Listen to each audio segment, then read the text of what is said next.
Muy buenos días, un gusto saludarles, Iván Amilla, abogado mexicano de Mont Group.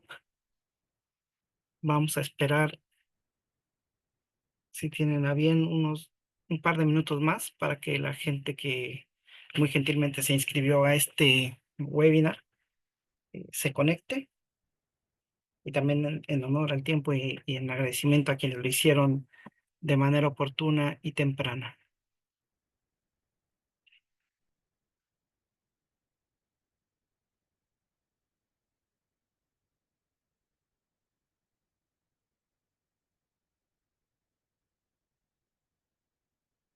Me parece que el señor, no sé si le estoy pronunciando bien, Chapim, levantó la mano. Si quieren, bueno, al final de la presentación. No, es que me apareció, por eso lo mencioné, pero no hay problema. Buen día, señor Chapín. Muchas gracias por su saludo y por su asistencia.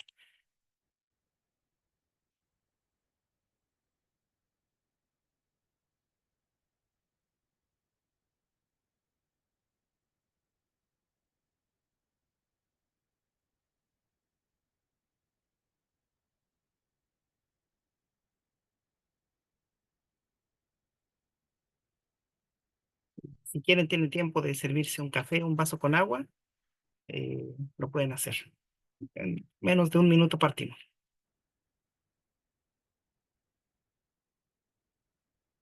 Bueno, en esta ocasión yo les voy a dar un breve análisis, nada técnico, espero, y no tan jurídico, de lo que significa instalarse en México, cómo hacer negocios con México a través de las modalidades que la realidad comercial nos presenta, con base en algunos parámetros establecidos por organismos internacionales como la OMC, la Organización Mundial del Comercio, cómo ha podido estructurar las formas de hacer negocio en los países cuyas economías abiertas así lo permiten. Así que bueno, sin más preámbulo, reitero mi agradecimiento a todos quienes se han conectado oportunamente a este seminario. Me presento nuevamente, Iván Alamilla, abogado mexicano de Grupo Mont, una firma de consultoría de ya 50 años de su fundación, nuestra casa matriz que se encuentra en Chile. Yo soy parte del staff legal de Mont México, y en esta ocasión, como bien se titula, Doing Business en México, México, dirían los estadounidenses o en idioma inglés. Les voy a hacer una breve presentación, explicación de lo que significa hacer negocios con México. Breviario, perdón, cultural. ¿Qué es México? Bueno, México es uno de los países en cuanto a territorio y economía más grande de la región, junto con Brasil, pero de habla hispana, o donde se habla el castellano, el más grande, con una población cercana a 130 millones de personas, de los cuales 30 se encuentran en la Ciudad de México, anteriormente conocido por ustedes como el Distrito Federal, que es el lugar donde se concentran los poderes de la Unión, vale decir, el poder ejecutivo, legislativo y judicial. Ejecutivo que recae en el presidente de la República, el legislativo en el Congreso, en la Cámara de Diputados y Senadores, y en el judicial en la Suprema Corte de Justicia de la Nación. México está compuesto políticamente por 32 estados, es decir, 31 estados más el Distrito Federal, como les explicaba, donde residen los poderes de la Unión. Una población mayormente indígena. La población económicamente activa de estos 130 millones de personas, según los datos del Instituto Nacional de Estadística, Geografía e Informática, el INEGI, debe ser de alrededor de un 65%. La población económicamente activa. Hay niveles de pobreza, evidentemente, no podemos negar aquello, pero hoy día México mantiene una economía estable, abierta, a pesar, y no lo digo de una manera negativa, digamos, del gobierno de turno, que en este caso es continuidad de la visión política del gobierno anterior de nuestro expresidente Andrés Manuel López Obrador. Hoy día hay una continuidad con nuestra presidenta Claudia Sheinbaum. Los periodos de gobierno en México son sexenales. Esto permite un poco más de tiempo, digamos, para la aplicación del Plan ADES, que es Plan Nacional de Desarrollo y de Gobierno, con políticas públicas. México, bueno, y sus nacionales, aunque venga muy de cerca la recomendación, bueno, me jacto de decir que somos personas muy cercanas, muy de piel. Seguramente quienes ya han tenido interacción o negocios con mexicanos pueden dar fe de ello. El mexicano, con un tema de como tips, que ustedes seguramente ya reitero, los han escuchado anteriormente, cómo hacer negocios con mexicanos. El mexicano es cercano, el mexicano es de piel, el mexicano hace negocios con las personas en la mesa, se da el tiempo de conocer a sus contrapartes. Es uno de los, de la cultura de negocios en México no es tan rigurosa, es tan estricta como, digamos, estadounidenses o como chilenos, si hay algún chileno por ahí, ustedes disculparán la referencia, que llegan con una agenda así de reuniones de 10 a 11, me reúno con este mexicano, me traslado en una hora para llegar a otra reunión de 1 a 2, en fin. Entonces el mexicano a veces llega tarde, a veces no llega tan temprano, a veces se toma el tiempo de, oye, tomamos un café, te invito a desayunar, vamos a comer, y ustedes se les acorta el tiempo en su agenda y cuando quieren hablar con él, cuando quieren hacer negocios, el mexicano ni siquiera interactúa en eso, porque el mexicano se da el tiempo de conocer a la persona con la cual va a hacer negocio. Entonces, con un tequila, con una cerveza, con unos tacos, ya está cerrando el negocio con ustedes, no necesariamente en una agenda de negocio muy rígida, a pesar de que igual somos rígidos y estrictos en ese tema. Nos damos el tiempo de conocer a nuestra contraparte. Eso, a grosso modo, de lo que deben ustedes conocer de los mexicanos. Los términos que nosotros acuñamos como el ahorita, espéreme tantito, que para los peruanos es al toque, para los chilenos al tiro, no necesariamente para nosotros significa celeridad y eficiencia. Es decir, no necesariamente el ahorita es lo tengo ipso facto, sino que esto puede ser ahorita y me demoro 1, 2, 3 horas, 4 horas, incluso un par de días, para que lo tengan presente como un tema cultural. Ahora bien, ya entrando un poco más en materia, las personas que ya han tenido algunas experiencias comerciales con mexicanos han podido determinar o en carne propia experimentar un poco la forma de hacer negocios que no son distintos a los que ni ajenas a los que hoy día se ejecutan en América Latina. Uno puede comercializar productos o servicios. Muchas veces ustedes mismos viajan a México a recibir esta prestación de servicios o envían a un propio a México para la ejecución de los fines comerciales. Entonces, acá, como indica la primera lámina, nosotros vamos a poder establecer 4 modalidades de servicios, ¿de acuerdo? Lo que son los servicios transfronterizos de exportación, transferencia de consumidores mexicanos, es decir, el mexicano se traslada al país local a recibir un servicio, se establece una presencia comercial en México, que es a donde voy a entrar un poco más a detalle, donde vamos a ahondar con precisión, y transferencia temporal de personal a México. ¿De acuerdo? Entonces, en el primer modelo de servicio, que es el servicio transfronterizos de exportación, el servicio es el que ustedes prestan, es el que va a cruzar la frontera. No ustedes van a viajar a México. ¿De acuerdo? ¿Y esto cómo se hace? A través de software, como ahí lo indican los incisos, a través de software o programas de ordenadores enviados por Internet. Por ejemplo, ustedes les encomiendan un estudio de mercado, algún servicio, algún software, y se los mandan vía correo, lo alojan en la nube y el mexicano lo descarga. ¿Qué quiere decir esto? Que ustedes no viajan, sino que el servicio se presta en Chile, en Colombia, en Perú, en Argentina, pero se aprovecha en México. También puede ser a través de proyectos, documentos enviados por Internet, capacitaciones, como el inciso 3, entrenamiento, asistencia técnica o asesoramiento hecho a través de teleconferencia, medios electrónicos, como en este caso, como este webinar, o bien la expedición de mercancías y servicios bancarios. Esto es a través de los portales de compra, de compras a través de Marketplace o estos sistemas de compra online y servicios bancarios, bueno, de pago de servicios y demás. Ahí está la gráfica. El servicio entonces se presta en el país proveedor, ya sea Argentina, Bolivia, Chile, se traspasa las fronteras y llega a consumirse a México. Esa es una gráfica del servicio transfronterizo de exportación. El otro tipo de servicio es cuando consumidores mexicanos o clientes mexicanos viajan a un país local, a otro país distinto a México para recibir este servicio. ¿Y cuáles son estos servicios? Los más comunes de turismo, capacitación, asistencia técnica asesorías dedicadas a extranjeros en los territorios locales, o bien servicios de salud. Estos últimos es muy común. Por ejemplo, hay alguna especialidad médica, clínica, que no existe en México, que no está tan desarrollada en México y que se presta en otro país, o donde en el otro país está mucho más desarrollada. Entonces, en ese caso, lo que se hace es que el mexicano viaja para recibir in situ el servicio de salud. ¿De acuerdo? Ahora bien, doing business en México. ¿Cómo hacer negocios en México? A través del establecimiento de una de presencia comercial. Esto es a través de la configuración o la conformación de una persona jurídica mexicana con participación de accionistas o socios extranjeros, que pueden ser, dependiendo la ley de inversión extranjera, 100% extranjeros, o bien con algún porcentaje o restricción de propiedad.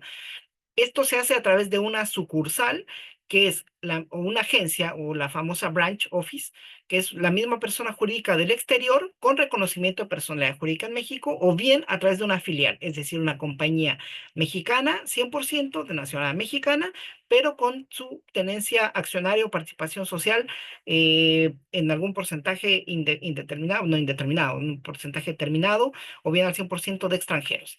¿De acuerdo? Lo que yo les decía, hay actividades que ustedes, cuando piensan en instalarse en México, que tienen que mirar que la legislación de inversión extranjera en el país, en México, les permita hacer. Hay actividades que son reservadas y de manera exclusiva al Estado mexicano. Por ejemplo, el tema de petróleo, la extracción, exploración, extracción del crudo, energía nuclear, explotación de puertos, aeropuertos, todo es de manera exclusiva al Estado mexicano. Hay algunas actividades que son reservadas solamente para mexicanos, no necesariamente para el Estado, pero que tienen una cláusula de exclusión en sus estatutos para extranjeros. Hay actividades que tienen una regulación específica, que tiene un porcentaje de un 10 hasta un 49% de participación extranjera, dependiendo su giro. No vamos a entrar en detalle porque esto es muy ad hoc, muy tailor-made, de acuerdo a la actividad de cada uno de ustedes. O bien aquellas que requieren resolución favorable del CNIE, de la Comisión Nacional de Inversión Extranjera, para que la inversión extranjera rebase el porcentaje del tope del 49% de inversión extranjera. Pero relativamente para actividades comerciales, fuera de las que yo les mencionaba de petróleo, el gas, energía eléctrica, exploración explotación de puertos, aeropuertos, temas marítimos, que son reguladas por el Estado mexicano con participación de solamente mexicanos con la exclusión de extranjeros. Eso es lo que la ley de inversión extranjera nos puede determinar. Pero si ustedes desarrollan software, que es lo más común, software, compañías que comercializan alguna mercadería en particular con la debida, digamos, autorización sanitaria para el tipo de producto que sea por parte de la autoridad mexicana, pueden ustedes comercializar en México sin restricción o sin algún límite de participación accionaria en su compañía mexicana que realiza las importaciones a México. ¿De acuerdo? Una vez que ustedes ya tienen claro el esquema de la decisión tomada, me voy, me instalo en México, ya tengo claro que no tengo restricción alguna para poder realizar la actividad comercial, o bien adquirir una compañía, ¿cierto? No necesariamente partir de cero, sino establecer estos tipos de joint venture, es decir, voy a participar en una compañía ya mexicana con un aumento de capital, con una toma de acciones o derechos sociales. Vamos a relocalizar este centro de negocio, vamos a financiar esta operación recibiendo acciones a cambio. Ya una vez que lo tienen definido, ahora ¿qué tienen que hacer? Si parten de cero, tienen que solicitar primero una autorización de uso de razón o denominación social que emite la Secretaría de Economía. Esta es una reserva de nombre. En países como Perú, igual que México, existe esta reserva de nombre. En países como Chile, no sé si Argentina, ustedes pueden poner el nombre que quieran a la compañía.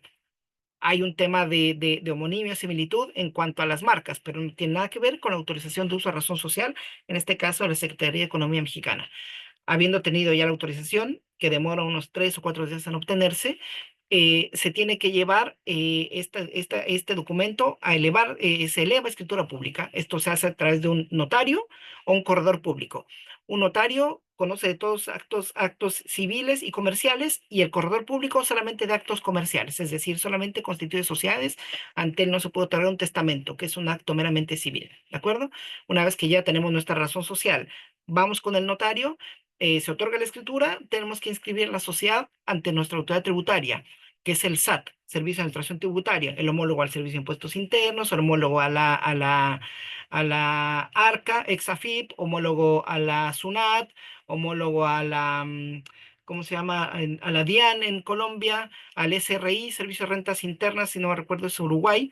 Entonces, es la misma autoridad tributaria, nada más que les hago el conocimiento para que ustedes lo homologuen, de acuerdo a su nacionalidad, es nuestra autoridad tributaria.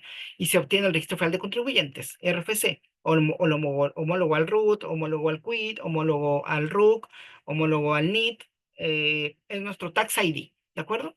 Esta sociedad después se inscribe en el registro de comercio y finalmente, como ustedes van a participar como extranjeros, los que sean extranjeros que tengan a bien acompañarme en esta charla y que no sean mexicanos, bueno, su sociedad tiene que inscribirse ante el Registro Nacional de Inversión Extranjera. Esto sí o sí es un dato, más allá de estadístico, es un dato obligatorio.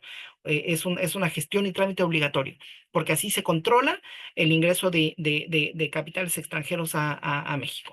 Y solicitud, obviamente, el concepto por el cual ingresa, si es un préstamo, si es un aumento del capital, si son aportes previos a aumento de capital, en fin, tiene que informarse el dinero y a título de qué entran esos recursos a México.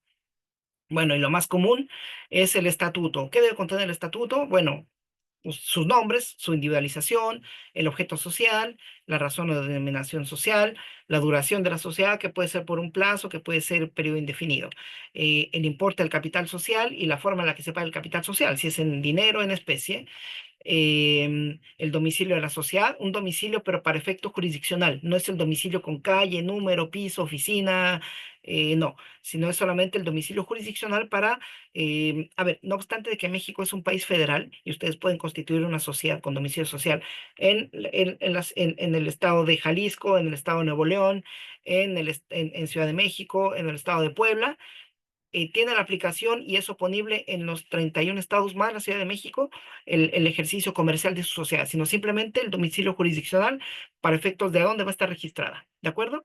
El nombramiento de los administradores y enseguida voy a entrar un poco más a detalle en estos administradores apoderados que para todo efecto el representante legal, me estoy adelantando algunas láminas, tiene que ser un residente en México, es decir, un mexicano o un extranjero que tenga visa de residencia en el país, ¿de acuerdo? Pero voy a entrar un poco más a detalle enseguida.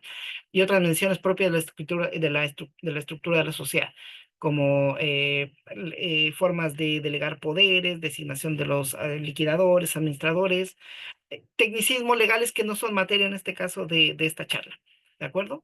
Ahora, les mencionaba, y es muy importante que ustedes consideren cuando realizan operaciones en México, es muy fácil realizar operaciones desde el punto de vista comercial de bienes, ¿cierto? Ustedes mandan ciertos bienes a México o ustedes como compañía mexicana importan bienes siguiendo todas las reglas del comercio exterior, certificación de origen, el BL, los seguros, pagar los DTA, derecho de trámite aduanero, pagar a la agente aduanal, realizar todo el proceso de importación. Desde el punto de vista de la comercialización e importación de bienes, no hay problema en absoluto. ¿Qué pasa cuando a ustedes, eventualmente por sus giros, que son consultoría, que son desarrolladores, más allá del desarrollo material de obras de construcción, pero sí temas de consultoría en obras civiles, ustedes van a contratar con el Estado mexicano, que si bien es cierto, no digo que sea fácil, está bastante bien regulado y estructurado y es fácil de entender, a pesar de que es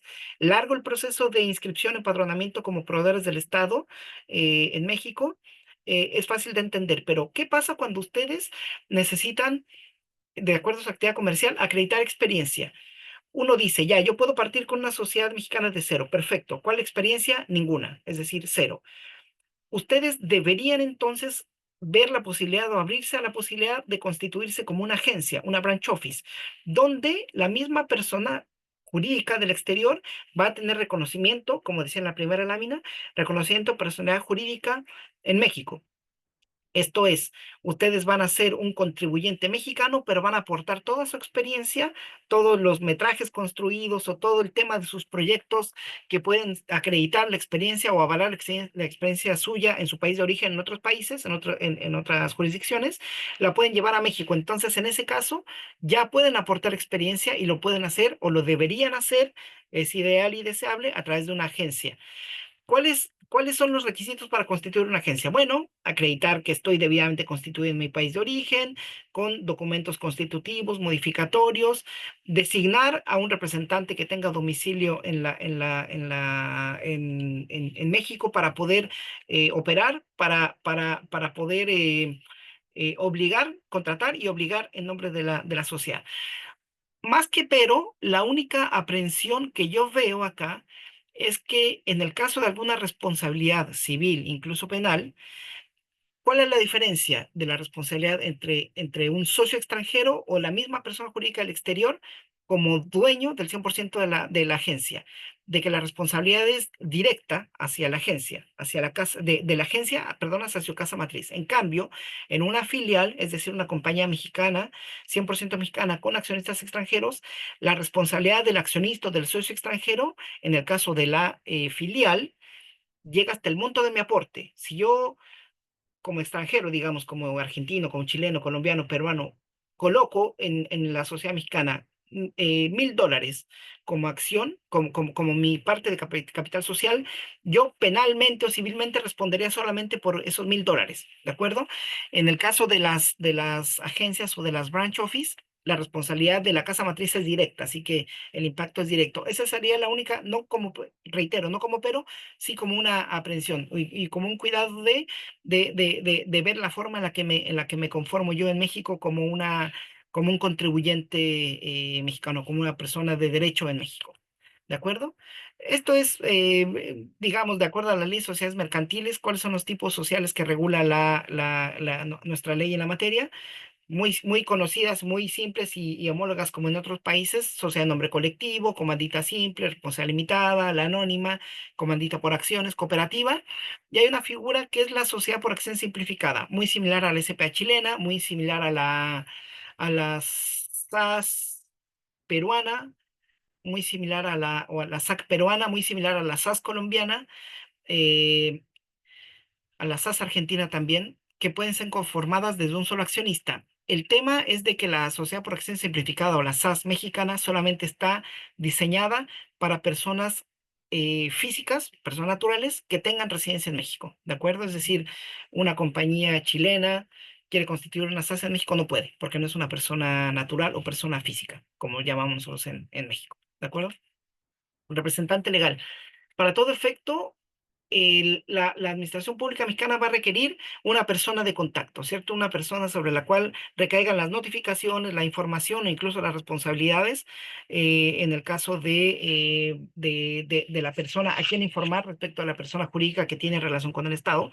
Entonces, este representante legal así designado tiene que ser, reitero, un mexicano o un extranjero que tenga visa de residencia en el país. Ahora, si las sociedades se conforman con un directorio, con un gerente financiero que regularmente están afuera, con un gerente de recursos humanos, qué sé yo, no hay problema. Pueden ustedes tener facultades amplias de representación, pero esta representación se restringe entre la administración pública solamente a aquellos que tengan residencia en México, ¿de acuerdo? Y estos poderes que ustedes pueden ejercer de manera amplia solamente son oponibles entre terceros que sean particulares, bancos, si ustedes van a firmar un contrato de arriendo, contratos de trabajo, no hay ningún problema, pero el representante legal ante la administración pública mexicana siempre tiene que ser, insisto, un mexicano o un extranjero que tenga visa de residencia. Temas contingentes o temas que ustedes de todas maneras deben tener en cuenta. Siempre cuando alguien se instala en México, las preguntas que nos hacen ya, oye, ¿cuál es el esquema tributario? ¿Cómo es el régimen de impuestos en México? El corporate tax, ahí IVA, no hay IVA. ¿Qué pasa cuando yo retiro dividendos o la compañía mexicana me manda dividendos, hay no retenciones? Bueno, al tema territorial mexicano. En México, como yo les mencionaba hace un momento, al ser un ente, un país federal, tenemos nosotros tres tipos de impuestos, tres niveles, que no chocan uno con otro, sino que se van estructurando de una manera piramidal. Los impuestos federales que tienen aplicación en toda la República Mexicana y cuyas tasas son las mismas. Los impuestos estatales que cobra cada estado, pero que no son opuestos a los impuestos federales y los impuestos municipales, porque cada estado está dividido a través, o valga la redundancia, en municipios, alcaldías o en poblaciones. ¿De acuerdo? ¿Cuáles son los impuestos federales? Bueno, los impuestos, el impuesto a la renta, que tiene dos, lo que en Chile se llama primera categoría para empresas, segunda categoría para personas. En México es el impuesto a la renta para las empresas, que tiene una tasa fija al 30%, y en el impuesto de las personas, que es el 35%. En este caso, va escalonado de acuerdo a lo que ustedes consideran como mi impuesto al global complementario, el de las personas, en este caso el de las personas en México, va en una tasa progresiva de acuerdo a mis ingresos, ¿de acuerdo? Estos son el impuesto a la renta federal. El impuesto al valor agregado, el IVA en México tiene una tasa del 16%, que no sé si es una de las más bajas de la región. Bueno, Chile tiene 19, Perú creo que tiene el 18, Paraguay tiene una regla del triple 10, me parece que es impuesto a las ventas, el IVA, ganancias de personas y otro, no me acuerdo, el triple 10, creo que son impuestos, tasa de 10%, pero todas fluctúan entre 15 al 19%, ¿de acuerdo? Y hay impuesto especial para producción y servicios por la enajenación de bebidas con contenido alcohólico. Es decir, hay algunos productos que, si bien es cierto, no son suntuosos, y son algunos productos que están grabados con algún impuesto en particular, como cerveza, bebidas alcohólicas, tabaco, diésel, que son los combustibles, bebidas. Bebidas hidratantes, rehidratantes. Los impuestos estatales, como les mencionaba, son los impuestos que cada estado cobra individualmente por algunos conceptos. Por ejemplo, el impuesto sobre nómina. En México se paga un impuesto sobre la nómina. Las empresas pagan impuestos sobre su nómina con tasas que van de un 1,8 a un 3%. El estado que menos cobra impuesto es Baja California Norte, y y el estado que más cobra, que es el 3%, es Ciudad de México, Monterrey y Jalisco.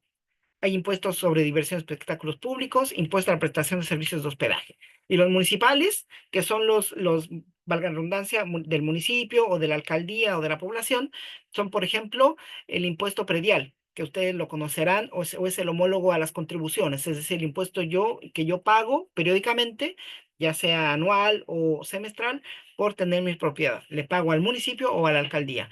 En México se paga un impuesto, no quiero decir curioso, pero es un impuesto que cuando menos en México es donde se cobra a la enajenación o transmisión de bienes inmuebles. Paga impuesto como el que adquiere, como el que vende. O sea, impuesto por adquirir. O sea, si yo voy a comprar un inmueble, yo voy a pagar como comprador, no solamente el vendedor por enajenarlo. Así que bueno, y ahí es un tema de acuerdo en cuanto a esa tasa. ¿Quién paga en mayor proporción, el comprador o el vendedor? Idealmente debe ser el vendedor, que es el que gana por la venta, no el comprador, porque yo compro y por comprar me van a pagar un impuesto. Es una cosa rara, pero en México así es. Y otros impuestos que no les resto importancia, pero quizá a ustedes no les revierte mayor interés, como impuesto a fomento deportivo educacional, asistencia a juegos permitidos, espectáculos públicos, mantenimiento, conservación de las vías públicas, impuesto por alumbrado público. En México hay distintos tipos de ingresos de los cuales se allega el Estado. Unos se llaman impuestos, otros son contribuciones, otros son derechos por la prestación es una figura como de persona moral, pero explotando, digamos, bienes públicos. Cuando ustedes entran a un museo, ustedes no pagan impuestos, sino pagan un derecho, porque el Estado se viste de particular y dice: ya, por dejarte entrar el impuesto, te cobro un derecho de aprovechamiento del museo, digamos. Entonces hay distintos tipos de formas de que el Estado, el fisco mexicano, se allega de recursos. Y bueno, una vez que ustedes ya están instalados en México, ya tienen su empresa, qué sé yo, tienen obligaciones, como todo contribuyente en México, como es registrarse en el Registro Federal de Contribuyentes, mantener mis datos actualizados, vale decir, si cambié de representante legal, lo tengo que informar. Si cambié de domicilio, lo tengo que informar. Cambié de razón social, lo tengo que informar. Aumenté el capital, lo tengo que informar. Cualquier cambio o hecho, no quiero decir hecho esencial, porque esta es materia de sociedades abiertas en algunos países, pero cualquier hecho que sea de notoria trascendencia, yo lo tengo que informar al Servicio de Administración Tributaria Mexicana. Tengo que expedir mis comprobantes fiscales. Si yo cobro por la prestación de un bien o la venta de por la prestación de servicio, perdón, o la venta de un bien, tengo que emitir un comprobante. En México ya está debidamente, digamos, digitalizado todo el tema de los comprobantes. En México la glosa común es CFDI, comprobante fiscal digital por Internet, que puede ser una factura, nota de venta, guía de despacho, guía de traslado, notas de crédito, en fin. ¿De acuerdo? Tengo que llevar contabilidad, tengo que presentar mis declaraciones y pagos mensuales, declaraciones anuales, las declaraciones de IVA mensuales y también se llama anticipo de impuesto a la renta, comúnmente conocido en otros países como PPM, pago provisional mensual. Si yo provisiono más PPM al final del ejercicio y tengo saldo a favor, puedo solicitar devolución, o bien si al momento de hacer el cálculo del PPM de mis ventas, por la prestación de servicios de la enajenación de bienes y me falta, entonces tengo que completar en el mes de abril del año siguiente, porque en México los años son del 1 de enero al 31 de diciembre, así es el año calendario, los ejercicios tributarios o los famosos AT, ¿de acuerdo? Tengo que determinar el monto de las utilidades de los trabajadores. En México, la Ley Federal del Trabajo determina que al ser el trabajador, y voy a entrar un poco más adelante a ese detalle, al ser el trabajador más que la parte débil, digamos la parte más vulnerable de la relación laboral, eh, la legislación mexicana reconoce que es el trabajador o la fuerza laboral parte importante para la generación de utilidades o ganancias de las compañías. Entonces, ha determinado un concepto que es participación de trabajadores en las utilidades, pero este es un concepto más que añejo, antiguo, o sea, desde que yo tengo uso de memoria, digamos, en mis 25 años de experiencia legal. Esto ya venía de hace mucho tiempo atrás. Entonces, se paga un concepto de utilidades, que lo voy a explicar un poco más a detalle adelante, que es un 10% de las utilidades brutas del ejercicio. Hay una ecuación en coeficiente porque para pago de utilidades y algunas excepciones, no todos los trabajadores reciben utilidades, y obviamente se reparten utilidades si es que las hay, que es muy similar a otros países como en Chile, que creo que le llaman gratificación, si no mal recuerdo, y esta gratificación en algunos contratos que yo he visto se les van anticipando porque como no saben si al final del ejercicio va a haber o no ganancias, se los van anticipando. Cosa de que cuando haya ganancias y haya un pozón de ganancias, bueno, ustedes ya repartieron como gratificación a los trabajadores. En cambio, en México se cierra el ejercicio, revisamos cuánto hay repartible, perfecto. Entonces, aplicamos este coeficiente para repartir a los trabajadores. ¿De acuerdo? Em, Ahora, muy común en las empresas, en los holding o en las compañías operativas de un grupo, de un mismo grupo empresarial que está instalado en algunos países de la región, vale decir, en el corredor de Alianza del Pacífico, en los convenios estos, Pacto Andino, Mercosur, en fin, de que la casa matriz está montada en Argentina, pero le presta las HH, las horas hombre, digamos, a la compañía colombiana que hace un margen, ¿cierto? Ustedes tienen que ser muy cuidadosos en toda esta estructura, no solamente en México, sino en la región en general, porque podemos ser sujetos de todas maneras, y no es un tema reitero, esta es una charla informativa, no constituye, no se configura una asesoría, pero sí es una recomendación de que tienen que ser cuidadosos o precavidos en el tema de los valores que ustedes determinan para la prestación de servicios entre compañías, entre el mismo grupo empresarial, porque están o estarían eventualmente sujetos a una fiscalización o estudios de precio de transferencia, que este es como ahí lo indica el concepto, un concepto muy genérico, que es el precio que pactan dos o más empresas asociadas para transferir entre ellas bienes, servicios o derechos. ¿De acuerdo? En el caso de México particular, el contribuyente mexicano es el que está obligado a presentar el estudio de precio de transferencia, o dirían en inglés el transfer pricing, cuando estas operaciones se realicen entre partes relacionadas en el extranjero que tengan un impacto en México o partes relacionadas locales, es decir, dos empresas mexicanas del mismo grupo que se prestan servicios o comercializan bienes o transfieren derechos entre mexicanos. Ahora, ¿cuáles son los esquemas, o más que esquemas, sino las bases gravables en el caso de comercialización de bienes? En el caso de que se excedan $650,000 del 1 de enero al 31 de diciembre, en ese caso, nuestro tope son $650,000. En el caso de que nos prestemos servicios, $150,000 es mi tope. Es decir, si yo no rebaso este monto, no estoy obligado a presentar estudio de precio de transferencia, pero sí es bueno que todas las operaciones, préstamos, venta de servicios, una licencia sean a valor mercado. Tienen que averiguar esto en México, cuáles son los valores que se transan comúnmente en el mercado para no ser sujetas a una fiscalización y eventuales multas. ¿De acuerdo? Reitero, la obligación de presentar el estudio de precio de transferencia para el caso que sea requerido es del contribuyente mexicano. Ahora, ¿qué pasa si yo no rebaso esos montos de $650,000 o de $150,000, dependiendo si comercializo bienes o bien servicios? ¿En qué casos, sin rebasarlos, sí estoy sujeto yo a una obligación de presentar estudio de precio de transferencia cuando el mexicano realice operaciones o tenga vinculación con una compañía, con una entidad o con un contribuyente, más que contribuyente, sino con una entidad? eh, que esté registrado para lo que México considera en su lista como un régimen fiscal preferente, un paraíso fiscal, valga la redundancia. En este caso, si no rebaso esos montos que acá les indicaba de $650,000 o $150,000 al año, si no los rebaso, pero yo, digamos, estoy realizando operaciones con Curazao, se me va a salir un poco, Curazao, Panamá, no sé, BBI.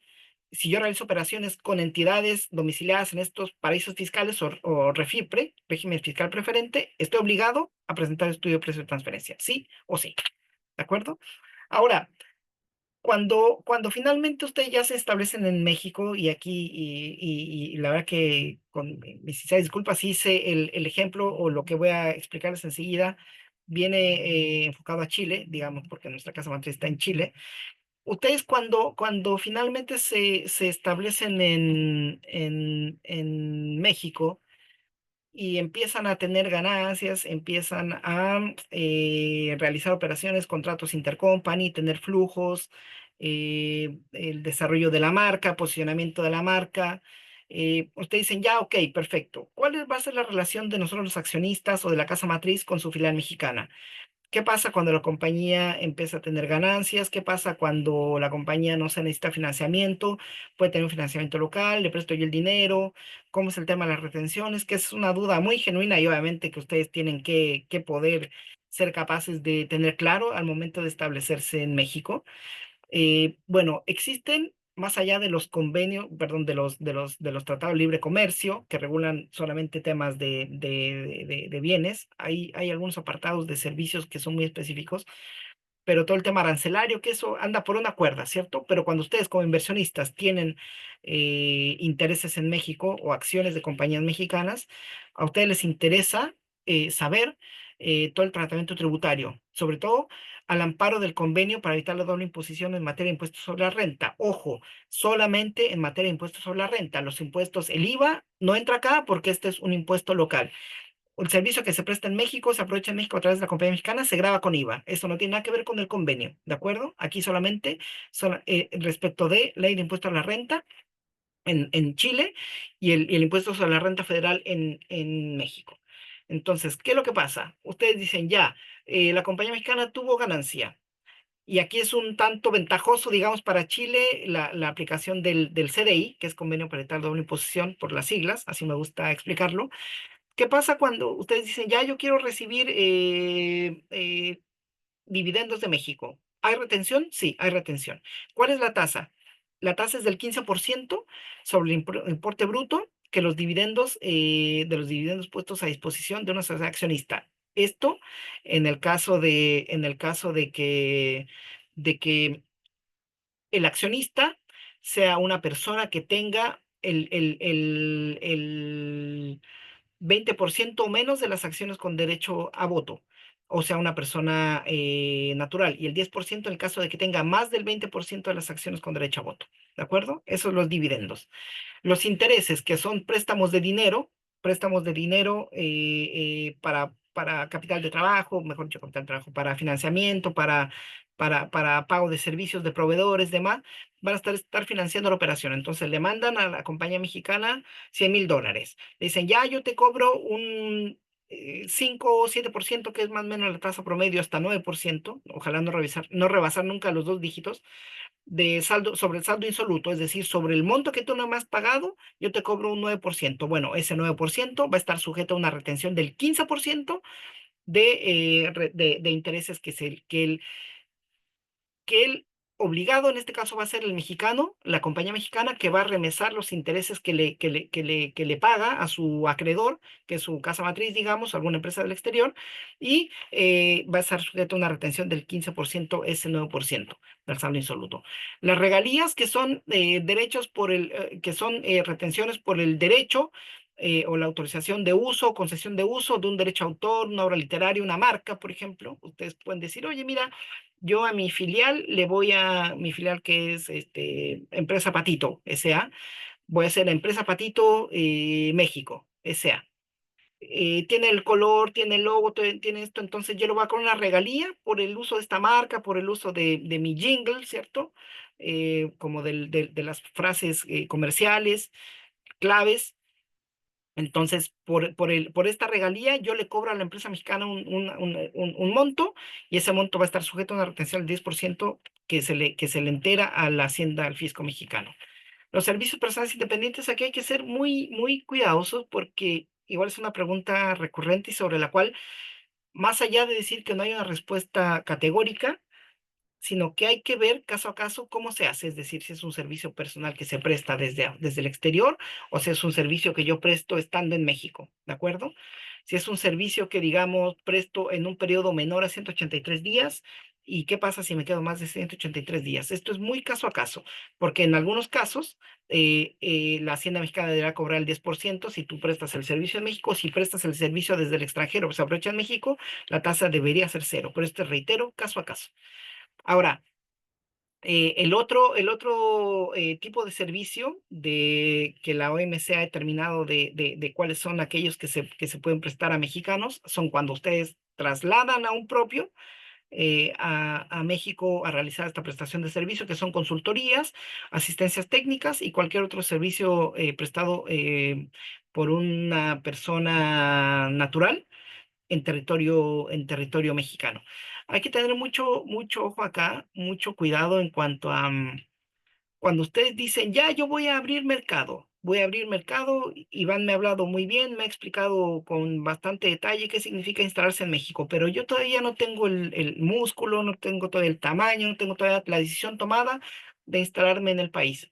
Ya, ¿qué hago? Contrato a alguien, a un mexicano que está, digamos, que es mi representante de marca, o bien no es un representante de marca, sino es un chico, una persona o alguna agencia que realiza estos estudios, levantamientos de mercado, levantamiento de información, perdón, me atró un poco. ¿Qué hago? Le encargo poder hacer esta gestión, qué sé yo. No hay problema, ustedes lo pueden hacer, pueden contratar a alguien que realice un estudio de mercado, pero si ese alguien se presenta como su empleado, cierra contratos, es decir, firma un contrato representándolos a como un agente oficioso de buena fe, o realiza actividades de gestión de cobro.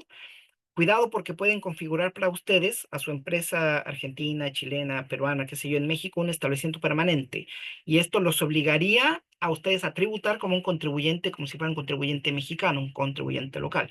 Así que ojo con eso, ¿de acuerdo? No hay que tomar a la ligera alguna recomendación de que, ojo, hay que hacerlo, pero no con un correo corporativo, que no cumpla un horario, porque todo lo que configure una relación laboral de una persona que realiza estas actividades en México, podrían, reitero, configurar un establecimiento permanente para ustedes. Así que ojo con eso. Y reitero, este es muy caso a caso. Distinto es si es un representante de la marca, es un representante de mi software. Y así como mi software tiene un brochure mío, un brochure de una empresa A, de una empresa B, una empresa C, él se va moviendo, me dice, oye, mira, te conseguí el contacto de esta persona, ciérralo tú y yo solamente te cobro una comisión, ahí no hay problema. Pero si realiza actividades diciendo, oye, yo soy el country manager de la empresa Patito de Chile, qué sé yo, mira, qué sé yo, este es el contrato, el brochure, y ya, perfecto, estamos listos, la orden de compra, ojo ahí porque podrían estar en riesgo de un establecimiento permanente. ¿De acuerdo?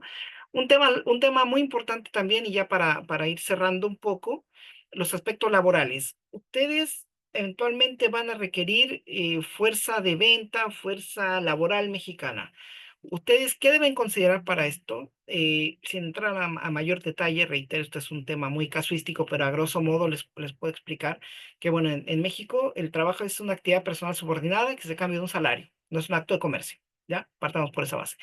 Los derechos que tutela la ley del trabajo en México son irrenunciables, es decir, yo no puedo renunciar al derecho a un salario, a una hora de comida o de colación, de almuerzo, como le llaman en algunos países. No puedo renunciar al derecho a los días de descanso, fines de semana, no puedo renunciar a los feriados obligatorios, no puedo renunciar a que me capaciten. Es decir, es como inversamente, es como al revés. O sea, yo no, yo tengo, la ley me asiste para que la parte fuerte de la relación laboral, que así la doctrina mexicana laboral en materia laboral ha determinado que es el empleador o el patrón, no abuse de los derechos que son irrenunciables del trabajador. En México, el contrato por excelencia, el contrato que tiene excepciones, es el contrato a plazo indeterminado. Los contratos, las excepciones son por tiempo determinado, por temporada, por capacitación inicial o en su caso periodo de prueba, ¿ya? Pero regularmente es un contrato por periodo indeterminado. La jornada de trabajo se fija libremente con algunos parámetros que no puede rebasar de más de 8 horas diarias. em, en el turno, el horario diurno, en el nocturno de 7 y en el mixto de 7 horas y media diarias. Lo que les mencionaba hace un momento, los trabajadores participan en las utilidades de las compañías, que es una tasa del 10%. Este 10% no es repartible entre funcionarios o trabajadores que tengan cargos de dirección, gerencia o alta administración. Vale decir, trabajadores de confianza o los que tengan gerente de recursos humanos, gerente de desarrollo de negocios, el gerente general, director ejecutivo. Estos regularmente no son sujetos al reparto de las utilidades. Y estas utilidades se pagan solamente en razón de antigüedad. Son unos coeficientes que un contador perfectamente les puede explicar con técnicamente los detalles, pero que conceptualmente es por sueldo y antigüedad. Y obviamente si no estoy sujeto a las restricciones de ser un trabajador de confianza. En México se paga un aguinaldo anual equivalente a 15 días de salario.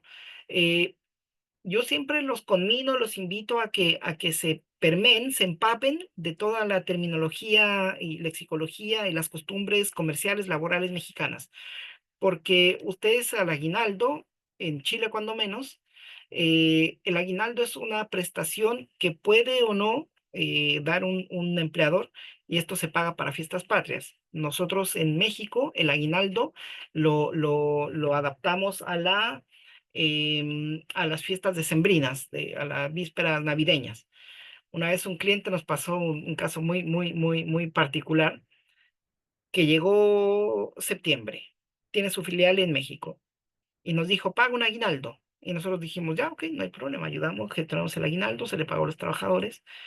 Y después los trabajadores dijeron, ya, ok, será un bono, será alguna gratificación, algún premio, perfecto.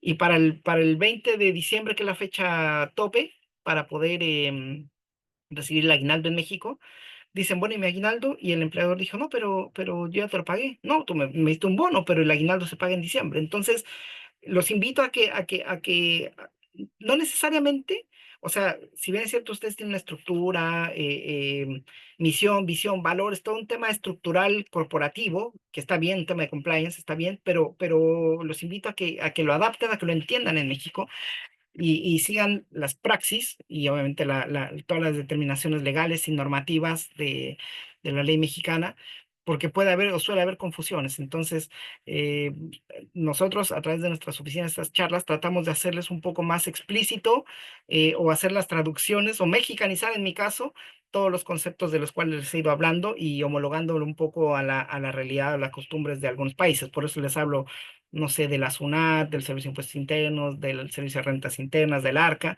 para que ustedes lo vayan homologando, ¿de acuerdo? En México, el tema de la subcontratación, el outsourcing, está prohibido. Solamente, ¿por qué? Porque lo que se busca acá es la estabilidad laboral. Porque si antes un trabajador, una empresa X que empieza con A y termina con O para no quemarlos, digamos, provee al trabajador de, yo te contrato eventualmente para que tú prestes un servicio en esta empresa. Entonces el trabajador va y presta un servicio en la empresa Patito, México, S.A. Pero Patito México S.A. no es empleador.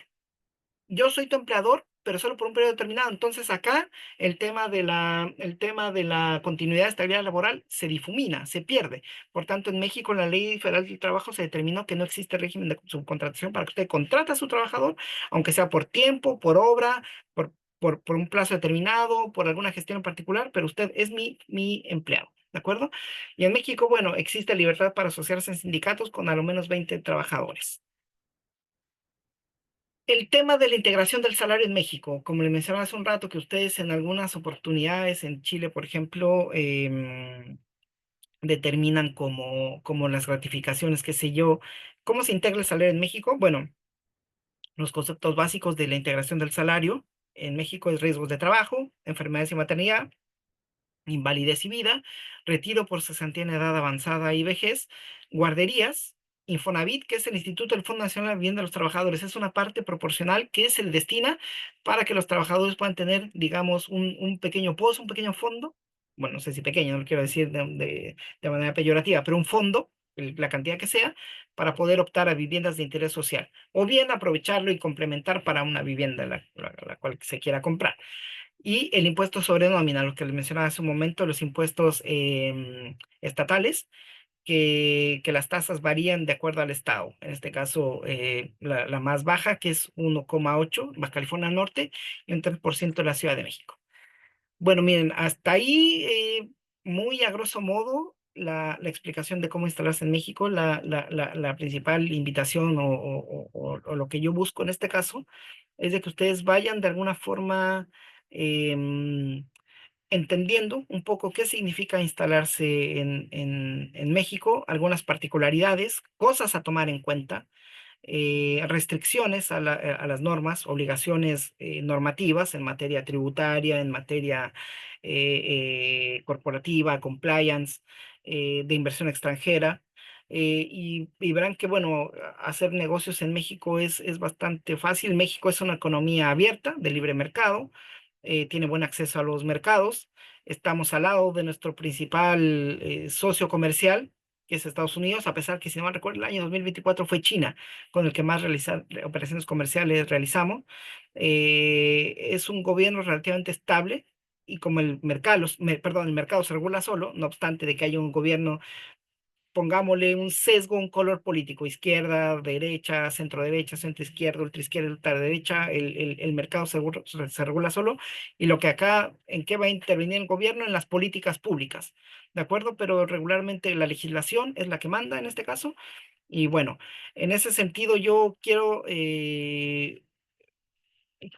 agradecerles, reitero, la asistencia a esta charla, a este webinar. Mis datos de contacto están ahí. Mi gerente de oficina, Omar Nava, su correo también está ahí. Para cualquier duda o comentario con relación a esta presentación, reitero la invitación para que se mantengan al tanto de toda la información de webinars, seminarios, charlas, cursos que damos en todas las oficinas, que ustedes podrán ver ahí las banderas donde tenemos presencia propia, no son alianzas, no son corresponsalías, todos son oficinas de Grupo Mont en la región, donde los podemos apoyar con todo el proceso de internacionalización, es en lo cual nos hemos especializado a través de los años, ayudándolos a entender un poco lo que significa y en algún momento podemos volvernos un aliado estratégico para sus procesos de expansión e internacionalización. Así que yo agradezco mucho su asistencia. Mi dato de contacto está ahí y cualquier duda o comentario estoy a su gentil disposición.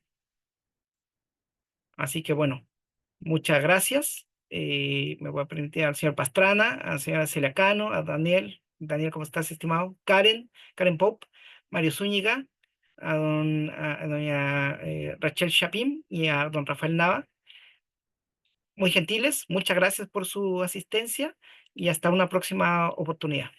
Saludos.